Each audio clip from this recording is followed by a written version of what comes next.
Hello, I'm Kyung Hee-shin of Yonsei University.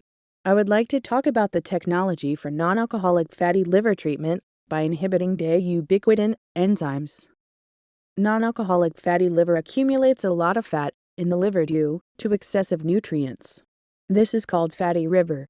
When a lot of fat accumulates in the liver, liver cells are burdened and liver cells die.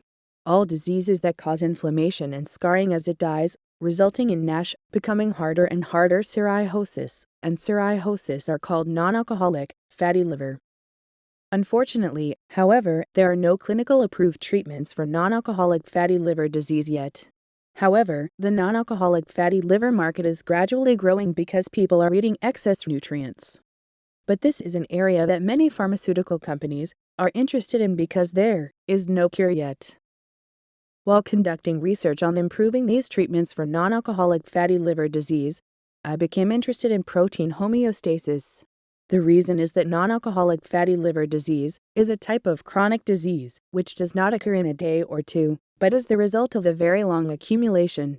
These, in particular, resulted in the accumulation of various enzymes or unnecessary proteins in the liver, eventually failing to maintain homeostasis, leading to diseases. So I conducted this study with the idea of treating chronic diseases by removing unnecessary proteins. In particular, I became interested in the Ubiquitin proteasome system.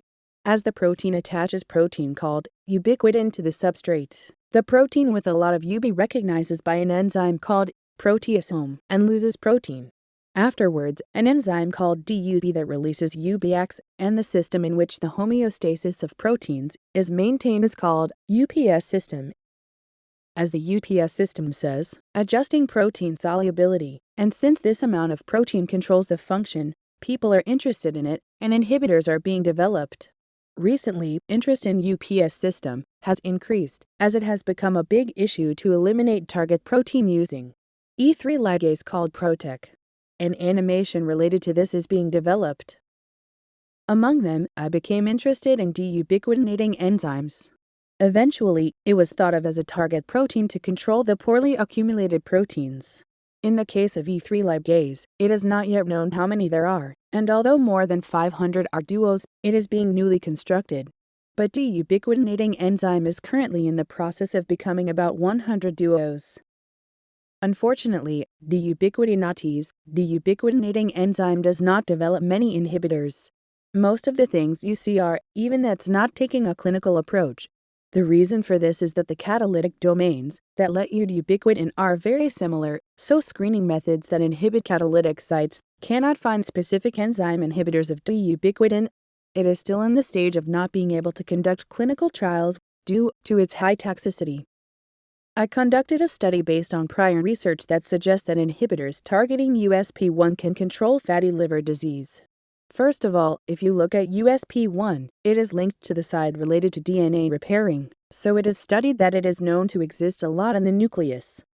When USP1 was suppressed for the first time, we confirmed that fat accumulation was significantly controlled in non-cancer fat cells, and we were also interested in inhibitors of USP1. Because we could see that the expression of those involved in fat accumulation was significantly inhibited. The inhibitor of USP1 listed to date became 5 to 6, but there were about 4 things to be able to purchase. Using these 4, we looked at whether it worked as well as suppressed USP1 sRNL, and the 3 behind it were too toxic to use at all. And we conducted ongoing research to see that ML323 worked. ML323 I'm introducing today is a USP1 inhibitor. This will not inhibit catalytic domain, but optional inhibitor of USP1 as a treatment to inhibit catalytic activity in USP1 by inhibiting protein intervention in USP1. ML323, already a USP1 inhibitor, has been developed in the United States and has been patented as an anti-cancer substance. However, the material patent is fortunately limited only in the United States.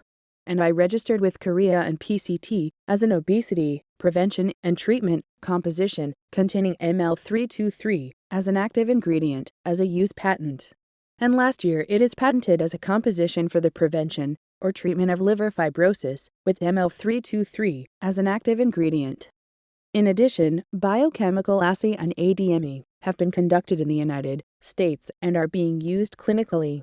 It was also possible to confirm that ADME is a drug that is highly toxic or has poor stability. First, when we tried processing ML323 on fat cells, we were able to see that it inhibited the accumulation of fat in fat cells from before 10 micromolar. Interestingly, we tried processing up to 100 micromolar, which was almost toxic, and we were able to confirm that the cells did not die.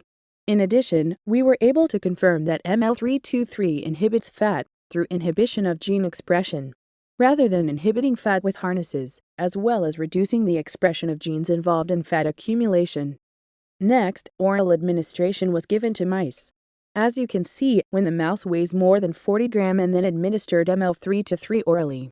Immediately after administration, it was possible to confirm that fat accumulation was suppressed, and it was confirmed that the weight decreased. And we found that the weight of fat also decreased very much in the administration group. In addition to this, ML323 was orally administered to the normal control group. And in the mouse group with ML323 orally on mice with normal diet, we were able to see that there was little difference between weight change and fat. In other words, although it was a simple experiment, it was not toxic, and it was seen that it inhibits the accumulation of fat only in fattened mice. Most interestingly, ITT insulin tolerance and glucose tolerance were measured after oral administration to a mouse with a high-fat diet. Insulin sensitivity and glucose sensitivity increased significantly only in mice with a high-fat diet, that is, mice with ML323 oral administration. In the normal dietary group, we were able to see that there was absolutely no difference between insulin sensitivity and glucose sensitivity, even if they were not fed or fed ML323.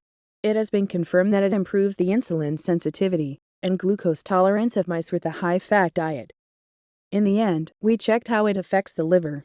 Looking at the liver of mice in the normal and high-fat diets, it was clearly confirmed that the mice administered ML323 were in good red condition, that is, less fat. It was also confirmed that the liver levels of AST enzymes and ALT enzymes decreased in the high-fat diet mouse group. In addition, it was found that there was no effect of improving liver function, which does not affect the amount of enzymes in the normal dietary group, and does not seem to cause significant toxicity or problems in the liver, and reduces the amount of AST and ALT increased by the death of high-fat dietary and hepatocellular cells. In addition, the secretion of inflammation and collagen in the liver of the mouse administered ML323 also decreased significantly. Perhaps ML323 inhibits fibrosis in collagen secretion by inhibiting inflammation, so ML323 was administered oral to mice with direct NASH diet. People have fibrosis only with high-fat diet, but mice don't have much fibrosis. When we cut the mouse liver to see how much fibrosis progressed after performing a CDAA diet that induced fibrosis between mice, the liver of mice that did not orally administer ML323 was able to confirm that there was a lot of fibrosis, and the liver administered ML323 was able to see that fibrosis decreased significantly, and macrophage inflammation was also found to decrease. In other words, we've seen that it's a much better liver. ML323 has the ability to inhibit fibrosis and inflammation, as well as obesity and fatty liver therapy. So, we would like to propose as a non-alcoholic liver treatment with the factors related to deubiquitinacy targeted first in class. So, we are proposing ML323 as an inhibitor targeting deubiquitin enzymes in markets where there are no fatty liver treatments yet.